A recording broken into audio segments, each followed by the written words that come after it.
All right, today we're going to take a journey back in time. We're going to trace this really fascinating line from the cultural rebirth of the Italian Renaissance all the way to the religious earthquake we now call the Protestant Reformation. And it all really boils down to this one big question. How in the world did a renewed passion for art, science, and old classical ideas end up challenging the most powerful institution in all of Europe and really reshaping the Western world forever? Sounds kind of crazy, right? Well, let's find out. So before we can get to the big explosion, we have to understand the spark. We need to really dig into this fundamental, world-altering shift in thinking that was taking place. A moment when Europe started to see itself and all of humanity in a totally new light. The Renaissance, which ran roughly from 1350 to 1600, was, quite literally a rebirth.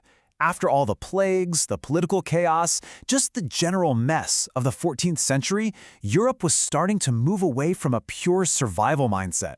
People were finally looking up from the mud, looking around and rediscovering what it meant to create, to think, and, well, to be human again. So what did this rebirth actually look like? Well, it was really defined by a few key ideas. First, you have this renewed obsession with the lost knowledge of ancient Greece and Rome. Then there's this spirit of adventure that was pushing people to explore not just new lands, but entirely new ways of thinking. And this is the big one, humanism. This was the radical idea that life on Earth wasn't just some waiting room for the afterlife. No, it was something to be studied, perfected, and celebrated. It was this powerful belief in human potential and what an individual could achieve. But here's the thing. This fire didn't just ignite everywhere at once. So why Italy? What were the unique ingredients that made the Italian peninsula the perfect crucible for this massive explosion of creativity and thought? The answer, in one word, is money. See, Italy back then wasn't a unified country. It was a collection of incredibly powerful urban city-states, places like Florence, Venice, and Milan. These cities got fabulously wealthy through trade, and all that wealth was concentrated in the hands of powerful merchant families. You've probably heard of the most famous one, the Medici family of Florence. They had cash, and they wanted to spend it on art to show off their power and prestige. And this quote right here, it just nails the new dynamic.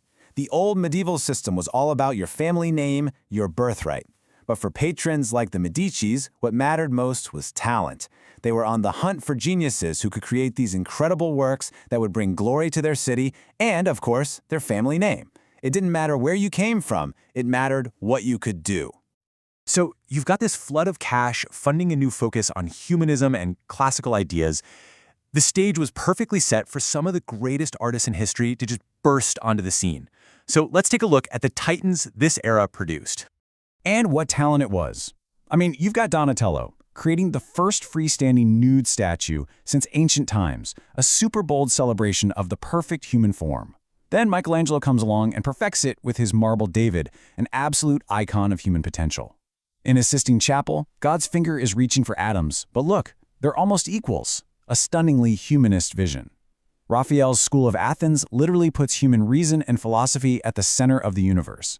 And of course, Leonardo da Vinci, whose genius was just off the charts. These weren't just craftsmen, they were thinkers, making humanism visible in paint and stone. This focus on individual genius gave birth to a whole new ideal, the Renaissance man. It was inspired by the ancient Greek idea of a well-rounded person, someone who could basically do it all. And Leonardo da Vinci, he is the textbook example. An artist, a scientist, an inventor, an anatomist. He had this vast knowledge across so many fields and could connect them to create totally new insights. This was considered the absolute pinnacle of human achievement back then. Okay, so here's the crucial point. Once you start celebrating individual thought, once you start questioning old assumptions and believing that human beings can actually perfect the world, well, it's really only a matter of time before that same critical eye turns to the most powerful and seemingly perfect institution of all, the Church. Now, at the very heart of this growing conflict was a practice called the selling of indulgences. Essentially, these were certificates you could buy from the church that promised to reduce the punishment for sins, either for yourself or maybe for a loved one stuck in purgatory. But to reformers, this looked less like divine grace and a lot more like a corrupt fundraising scheme. Now, into this already volatile mix, you throw in a revolutionary new piece of technology, the printing press. Before Gutenberg, the church was the ultimate gatekeeper of information. Books were rare, they were expensive, and they were copied by hand. mostly by monks. The printing press just shattered that monopoly. Suddenly, ideas could be mass-produced. Arguments and pamphlets could spread across Europe, not in years, but in weeks. It created a public square of ideas, where even a lone German monk could have a voice that reached millions. And that brings us to one man, a German monk named Martin Luther. He's the one who combined that Renaissance spirit of inquiry with the raw power of this new technology to light the fuse of revolution. So, let's set the scene. It's October 31st, 1517, in Wittenberg, Germany. A theology professor, Martin Luther, reportedly nails a document to the door of the castle church. It's a list of 95 arguments, or theses, meant for academic debate, written in Latin, and they are all challenging the church's practice of selling indulgences.